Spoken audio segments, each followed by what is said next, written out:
Jesus chegou, chegou para mudar. Jesus chegou, chegou para mudar. Quando ele chega, os demônios vão embora e as doenças também. Olá, irmãos, a paz do Senhor, tudo bem? Este é o canal Teolotube, eu sou o professor João Bessi e estamos aqui para gravar mais uma aula no livro de Romanos. Não esqueçam de se inscreverem, dar o seu like, o joinha, né? Clicar lá no sininho para receber as informações do canal. E vamos gravar mais um vídeo, mais uma aula sobre Romanos, né? Como eu sempre explico, eu sou professor de teologia do Seminário Bíblico Wesleyano, a Faculdade Metodista Livre. Aí dei aulas no livro de Romanos em novembro e dezembro do ano passado. E estou gravando essas aulas aqui no canal para que todos tenham acesso. E mais uma explicação também, né? Nós o fazemos, né? As reflexões bíblicas, essas aulas, tudo de uma perspectiva, né? Armínio-wesleyana. Não é um canal onde a gente vai promover debates, né? Discussões sobre essa ou aquela teologia, mas eu digo que, né, tudo que nós postamos aqui é sempre dessa perspectiva armínio-wesleyana. Bom, vamos lá. O nosso estudo, né, as nossas aulas, tem sido apresentado, né, de uma forma exegética, tá? Não é devocional e nem é em forma de pregação. A gente lê o texto e tenta interpretar o texto usando regras, né, exegéticas, hermenêuticas, tá bom? Para dar essas aulas, né, para montar essas aulas, eu usei esse esquema aqui do John Stott, né, por tópicos. Nós já fizemos um vídeo sobre a introdução, aqui onde o Paulo, né, ele define qual é a ideia, qual é o assunto principal do seu livro aos Romanos, no versículo 15, 16 e 17, né, ele identifica esse assunto como ele quer falar do Evangelho da Salvação, o Evangelho de Deus através de Jesus Cristo. Este é o assunto de Paulo. Ele quer falar de salvação. E para falar de salvação, então ele vai lá no início, né, ele vai identificar a pecaminosidade da raça humana, né, que é o segundo tópico aqui, ó, a ira de Deus contra toda a humanidade, capítulo 1, do verso 18 até o capítulo 3, verso 20. Né, aqui Paulo mapeia o pecado da raça humana e aí ele inclui todo mundo, ele não deixa ninguém de fora, seja gentil, seja judeu, todo mundo está incluso, todo mundo pecou e todo mundo necessita da salvação que é apresentada através do Evangelho, né, de Jesus Cristo. Aí a gente vai para o terceiro tópico. Aqui, nesse A Ira de Deus, o segundo tópico, foram 2 vídeos gravados. Para não ficar muito longo, foram 2 vídeos de 20 e poucos minutos. No terceiro tópico, a graça de Deus no Evangelho, foram gravados 3 vídeos, né? O último vídeo, o terceiro, foi gravado a semana passada, né? Foi colocado a semana passada. Então, aqui, após Paulo identificar e mapear o pecado da raça humana, aí ele entra com o Evangelho. Ele explica como que é a graça de Deus, como Deus age para salvar esse ser humano pecador. Tá? E aqui foram gravados 3 vídeos para explicar isso. E hoje nós vamos entrar aqui no quarto tópico, que é o plano de Deus para judeus e gentios, que vai do capítulo 9 ao capítulo 11. Romanos 9, 10 e 11, ok? É disso que nós vamos falar hoje. Vamos gravar um único vídeo aqui para esses 3 capítulos. Por quê? Neste capítulo 9, principalmente, é a base, né, da discussão aí entre calvinismo e arminianismo, entre eleição incondicional, que é defendida pelos calvinistas, e o livre-arbítrio, cooperação do homem, né, do ser humano para a sua própria salvação, né? A cooperação, o homem coopera com Deus nessa sua salvação. Então, são essas 2 ideias, e aqui, principalmente nesse capítulo 9, é a base dessa discussão, né? Tudo que é discutido a respeito disso. Como eu disse, eu vou me manter na apresentação de forma exegética do texto, não vou abrir essa discussão aqui, por quê? Porque eu tenho um vídeo gravado, quando eu estava dando essas aulas, eu pedi para o bispo da Igreja Metodista Livre, né, o nosso bispo, o José Eudo Suartelli de Mello, para ele gravar um vídeo, né, para os alunos, né, falando só disso. Eleição incondicional e livre-arbítrio, né? O pensamento calvinista e o pensamento arminiano neste trecho aqui de Romanos, tá? Então aí eu vou colocar esse meu vídeo, que é o de hoje, e na sequência, na semana seguinte, eu coloco o vídeo do Bispo Hildo discutindo apenas este assunto. Eu vou fazer a leitura da Bíblia, Romanos 9, e como eu digo sempre também, eu uso a Ara Almeida, revista e atualizada, a segunda edição dela, tá bom? Então vamos lá, Romanos capítulo 9 até o 11. Vai ser uma leitura um pouco longa, mas não, nem tanto. 9, 10 e 11. Mas é necessário, né? Se não fizer a leitura do texto, os comentários ficam meio soltos, né? A gente precisa estar com essa leitura da Bíblia recente na mente, ok? Vamos lá? Digo a verdade em Cristo, não minto, testemunhando comigo no Espírito Santo a minha própria consciência. Tenho grande tristeza e incessante dor no coração, porque eu mesmo desejaria ser anátema, separado de Cristo, por amor de meus irmãos. Aqui ele está falando dos judeus. Meus compatriotas, segundo a carne, são israelitas, pertence-lhes a adoção e também a glória, as alianças, a legislação, o culto e as promessas. Deles são os patriarcas e também deles descende o Cristo, segundo a carne, o qual é sobre todos. Deus bendito para todo sempre. Amém. E não pensemos que a palavra de Deus haja falhado, porque nem todos os de Israel são de fato israelitas. Nem por serem descendentes de Abraão são todos seus filhos, mas em Isaque será chamada a tua descendência. Isto é, estes filhos de Deus não são propriamente os da carne, mas devem ser considerados como descendência, os filhos da promessa. Porque a palavra da promessa é esta: por esse tempo virei e Sara terá um filho. E não ela somente, mas também Rebeca, ao conceber de um só, Isaque, nosso pai. E ainda não eram os gêmeos nascidos, nem tinham praticado o bem ou o mal, para que o propósito de Deus quanto à eleição prevalecesse. Não por obras, mas por aquele que chama. Já fora dito a ela: o mais velho será servo do mais moço, como está escrito: amei Jacó, porém me aborreci de Esaú. Que diremos, pois? Há injustiça da parte de Deus? De modo nenhum.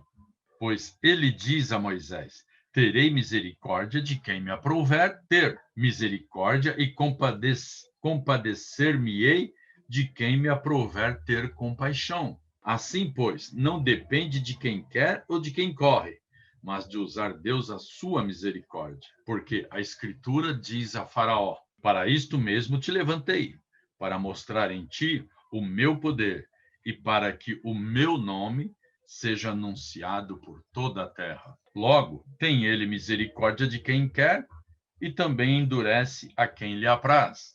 Tu, porém, me dirás: de que se queixa ele ainda? Pois quem jamais resistiu à sua vontade?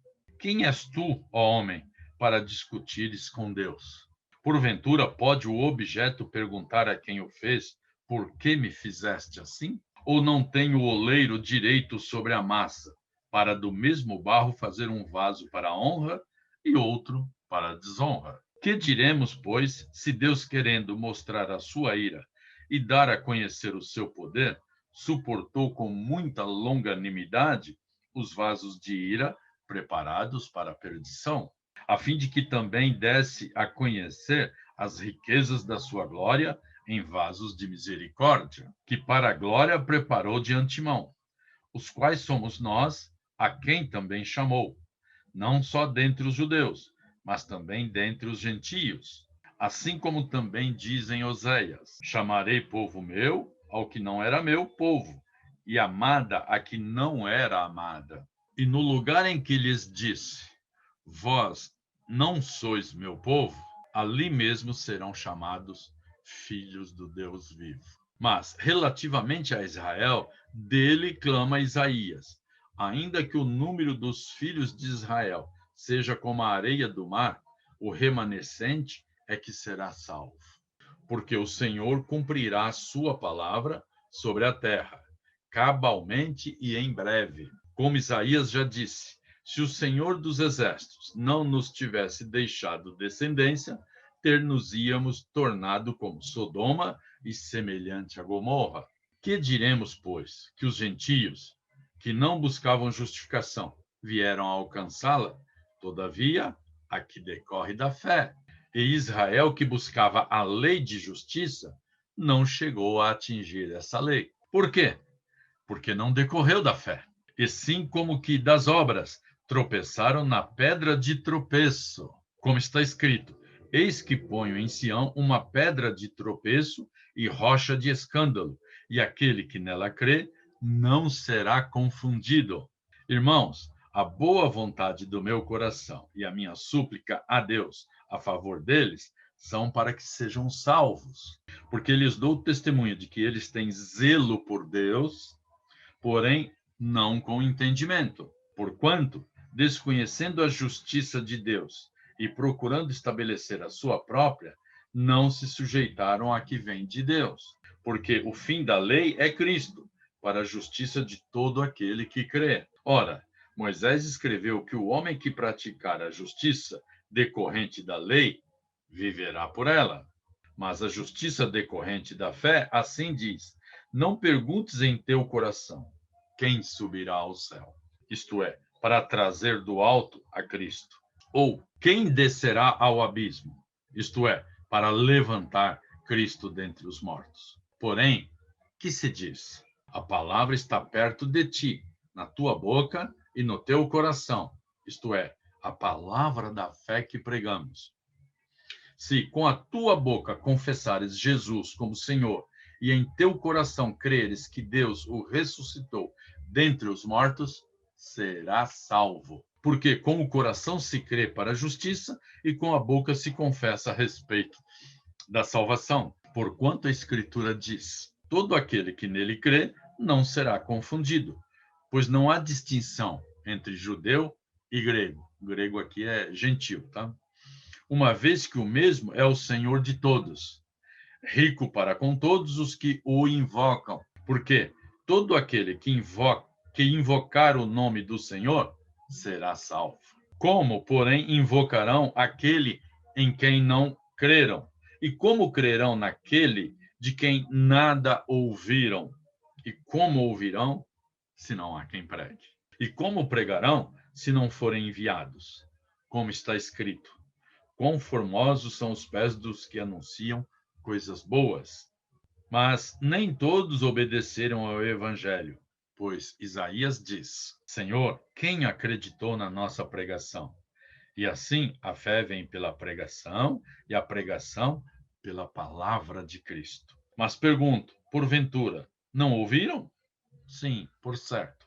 Por toda a terra se fez ouvir a sua voz e as suas palavras, até os confins do mundo. Pergunto mais, porventura não terá chegado isso ao conhecimento de Israel? Moisés já dizia: eu vos porei em ciúmes com um povo que não é nação, com gente insensata eu vos provocarei a ira. Isaías a mais se atreve e diz: fui achado pelos que não me procuravam, revelei-me aos que não perguntavam por mim. Quanto a Israel, porém, diz: todo dia estendi as mãos a um povo rebelde e contradizente. Pergunto, pois, terá Deus, porventura, rejeitado o seu povo? De modo nenhum, porque eu também sou israelita da descendência de Abraão, da tribo de Benjamim. Deus não rejeitou o seu povo, a quem de antemão conheceu. Ou não sabeis o que a Escritura refere a respeito de Elias, como insta perante Deus contra Israel, dizendo: Senhor, mataram os teus profetas, arrasaram os teus altares, e só eu fiquei, e procuram tirar-me a vida. Que lhe disse, porém, a resposta divina: reservei para mim 7.000 homens que não dobraram os joelhos diante de Baal. Assim, pois, também agora, no tempo de hoje, sobrevive um remanescente segundo a eleição da graça. E se é pela graça, já não é pelas obras. Do contrário, a graça já não é graça. Que diremos, pois? O que Israel busca, isso não conseguiu. Mas a eleição o alcançou, e os mais foram endurecidos. Como está escrito, Deus lhes deu espírito de entorpecimento, olhos para não ver e ouvidos para não ouvir, até o dia de hoje. E diz Davi: torne-se-lhes a mesa em laço e armadilha, em tropeço e punição. Escureçam-se-lhes os olhos para que não vejam, e fiquem para sempre encurvadas as suas costas. Pergunto, pois, porventura tropeçaram para que caíssem?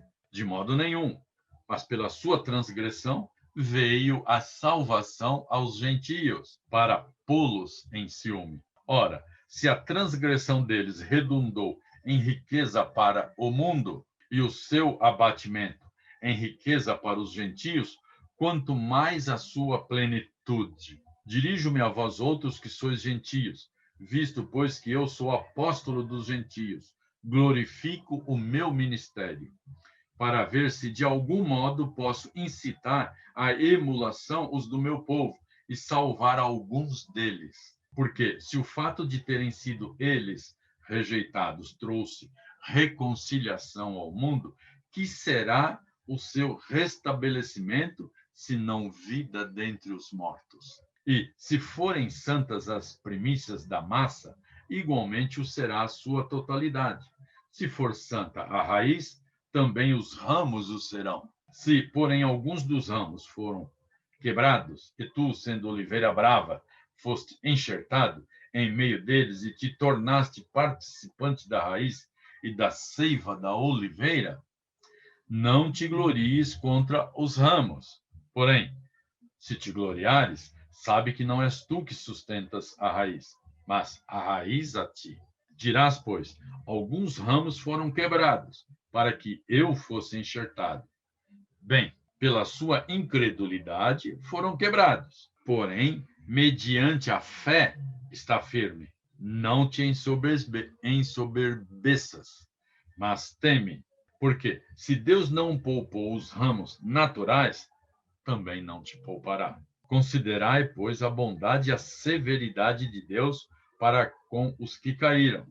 Severidade, mas para contigo a bondade de Deus. Se nela permaneceres, doutra sorte, também tu serás cortado. Eles também, se não permanecerem na incredulidade, serão enxertados, pois Deus é poderoso para os enxertar de novo. Pois, se foste cortado daqui por natureza era oliveira brava, e contra a natureza enxertado em boa oliveira, quanto mais não será enxertados na sua própria oliveira aqueles que são ramos naturais. Porque não quero, irmãos, que ignoreis este mistério, para que não sejais presumidos em vós mesmos, que veio endurecimento em parte a Israel, até que haja entrado a plenitude dos gentios. E assim todo o Israel será salvo. Como está escrito, virá de Sião o libertador, e ele apartará de Jacó as impiedades. Esta é a minha aliança com eles, quando eu tirar os seus pecados. Quanto ao evangelho, são eles inimigos por vossa causa.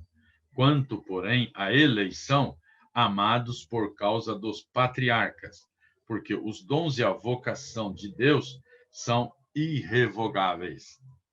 Porque, assim como vós, também outrora fostes desobedientes a Deus, mas agora alcançastes misericórdia à vista da desobediência deles, assim também estes agora foram desobedientes, para que igualmente eles alcancem misericórdia à vista da que vos foi concedida. Porque Deus a todos encerrou na desobediência, a fim de usar de misericórdia para com todos. Ó profundidade da riqueza, tanto da sabedoria como do conhecimento de Deus.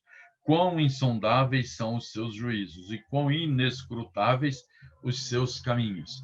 Quem, pois, conheceu a mente do Senhor? Ou quem foi o seu conselheiro? Ou quem primeiro deu a ele para que lhe venha a ser restituído? Porque dele e por meio dele e para ele são todas as coisas. A ele, pois, a glória eternamente. Amém. Amém, meus irmãos. Glória a Deus. Aí está a leitura da palavra de Deus. Vamos aos comentários. E como eu disse, são comentários de uma forma exegética, né? A gente está tentando interpretar o texto, tá certo? Capítulo 9, de 1 a 33, fala da soberania de Deus. Capítulo 10, do versículo 1 até o 21, fala da nossa responsabilidade, a culpa de Israel, né? O desapontamento de Deus com a desobediência do seu povo. E o capítulo 11, do verso 1 até o 36, fala do futuro de Israel, né? E aí já é o Israel da fé, não o Israel do sangue,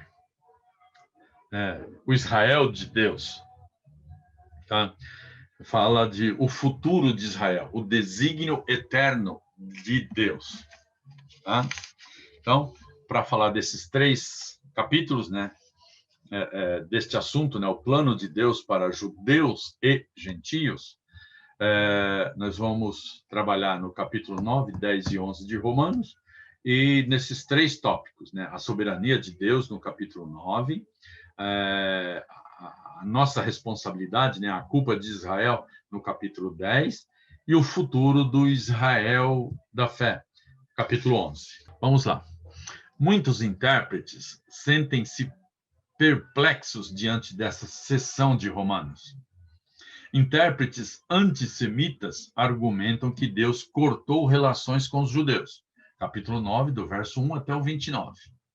Enquanto outros biblicistas consideram esses capítulos uma digressão da exposição paulina do Evangelho. Quer dizer, a gente já falou disso, né, de digressão, nessa palavra, quer dizer uma volta, né? Então, quer dizer, outros biblicistas consideram que esses capítulos 9, 10 e 11 é uma volta da exposição de Paulo sobre o Evangelho. Todavia, o Rengstorff, K.H. Rengstorff, um teólogo alemão, identificou o contrário.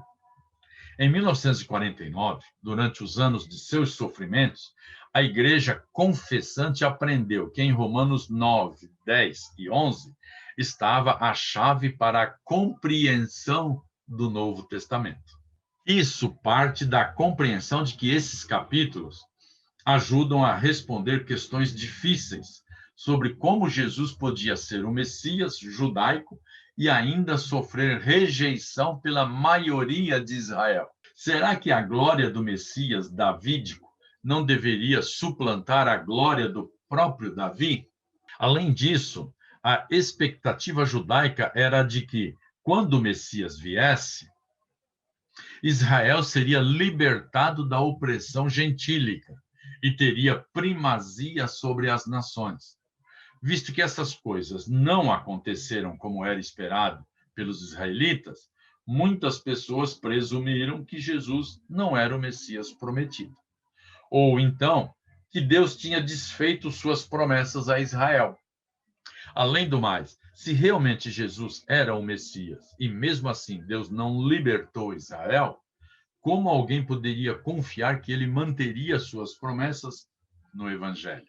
Você vê que são perguntas complicadas, né? Você precisa tomar cuidado para desenvolver essas respostas. Portanto, a confiabilidade de Deus parecia estar em risco. Paulo, entretanto, anula essas dúvidas ao responder a partir de 3 perspectivas. Primeiro, o ponto de vista da soberania divina, que está no capítulo 9, o ponto de vista da responsabilidade humana, que está no capítulo 10, e do ponto de vista do propósito final de Deus, que está no capítulo 11. Paulo é muito competente.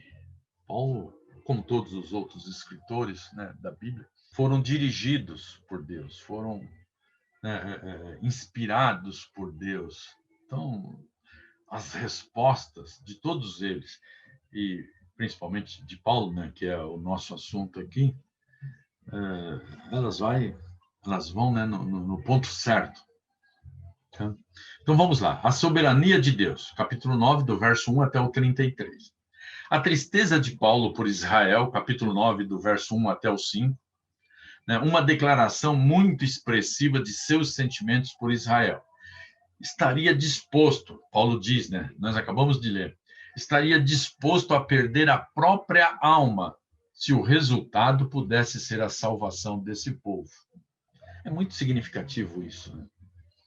O homem de Deus, o homem notoriamente, né, de Deus, né, não há quem diga o contrário, né?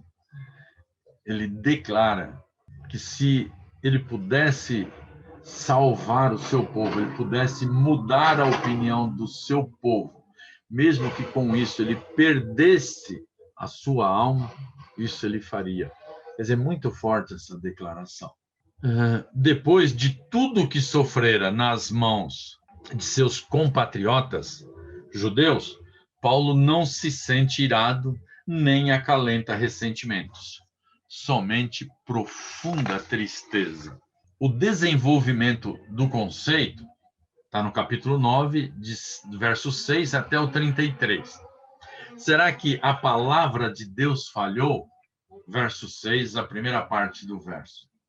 Não.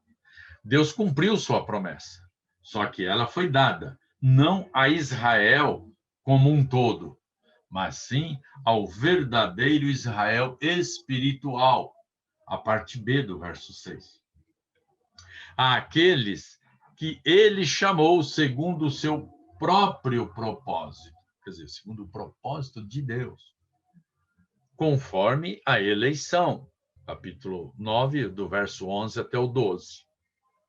Porventura, Deus é injusto ao exercer com soberania suas escolhas? A gente poderia fazer várias perguntas aqui, né? Mas essa é a pergunta que, de uma certa forma, englobaria todas as outras, ou engloba todas as outras, né? Isso está no verso 14.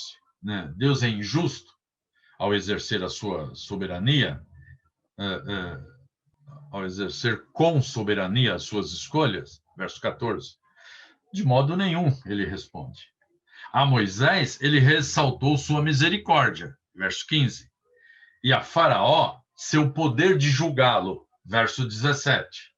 Mas nenhum dos dois é um gesto de injustiça. Nem ter misericórdia de quem não a merece, nem endurecer o coração de quem se mostra endurecido. Verso 18. Você vê que Paulo vai fazendo as perguntas e vai respondendo essas perguntas, para que a gente consiga entender o raciocínio dele, o que ele está falando. Misericórdia e juízo são plenamente compatíveis com justiça. E é isso que Deus está sendo, justo. Então, por que Deus ainda nos culpa? Verso 19. A resposta tríplice de Paulo a esta questão nos revela os equívocos que ela implica com relação a Deus. Primeiro, Deus, na qualidade de oleiro, tem o direito de modelar a massa como quiser. Tá? Isso está claro. E nós não temos o direito de questioná-lo. Versos 20 e 21. Tá? Quer dizer, Deus tem o direito, ele é o oleiro, é ele quem molda, né, a massa, o vaso, né? Então ele tem o direito de fazer do jeito que ele quiser. E nós não temos o direito de questioná-lo. Tá? Segundo, cabe a Deus revelar-se assim como ele é, tornando conhecida a sua ira e a sua glória. Versos 22 e 23. Quer dizer, Deus precisa, né, para que isso fique entendível, ele precisa se revelar exatamente como ele é, tá? Para que sejam conhecidas tanto a sua ira como a sua glória. Terceiro, Deus anunciou de antemão, através da Escritura, tanto a inclusão dos gentios como a exclusão de Israel, com exceção de um remanescente. Então, quer dizer, Deus não excluiu completamente Israel. Tá? Versos 24 até o 29. Que diremos, então, em conclusão a isto? Verso 30. A explicação relativa à composição da igreja, uma maioria composta de gentios e um remanescente judeu, é que os gentios creram em Jesus, enquanto que a maioria de Israel tropeçou na pedra de tropeço, que Deus havia estabelecido. Verso 30 até o 33.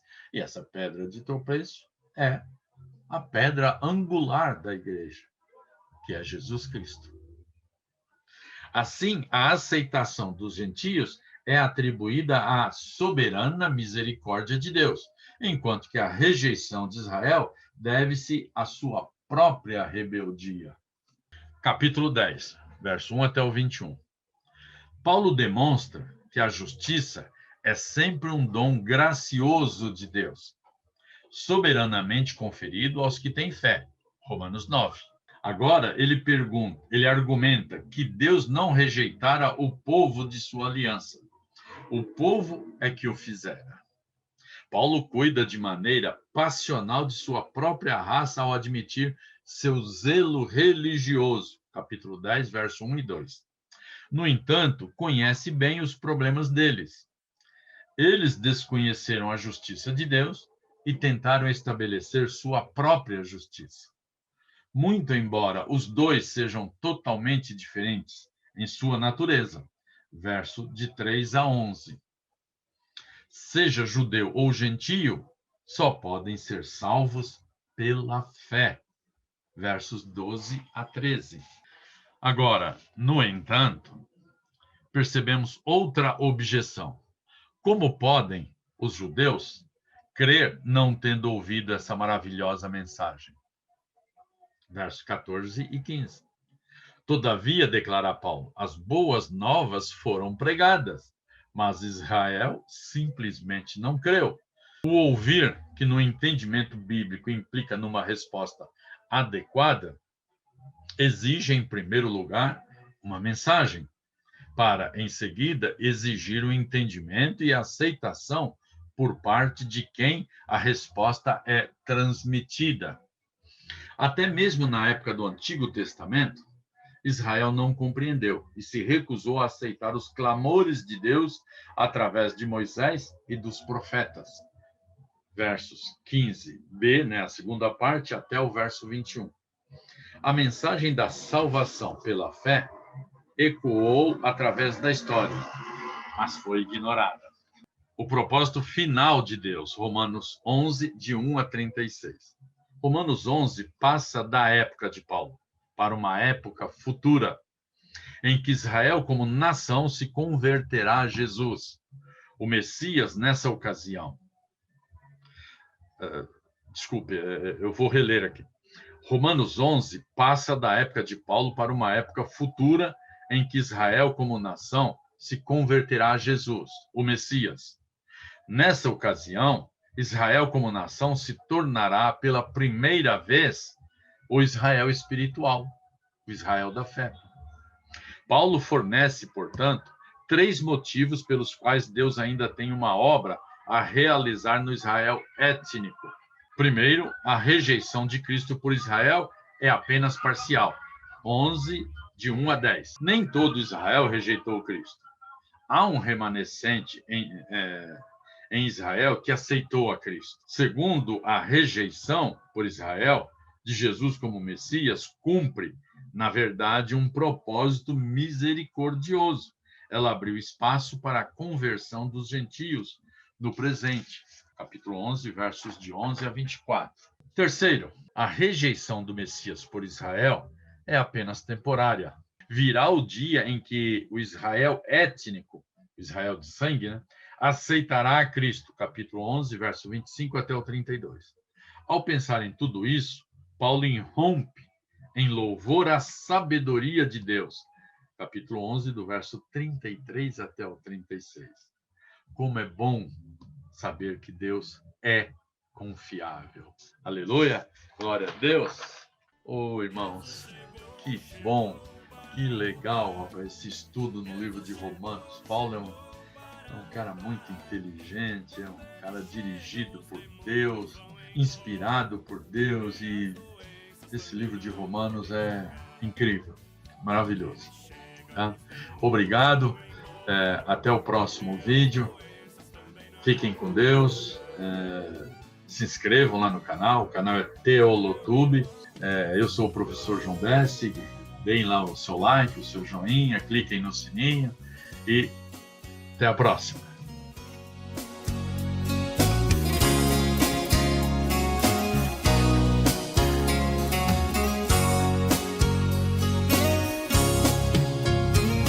Andando nas terras da Palestina, não sabiam que ele era o Salvador.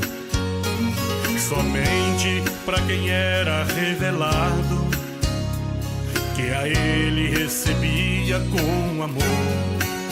Sua mensagem tinha o poder sagrado.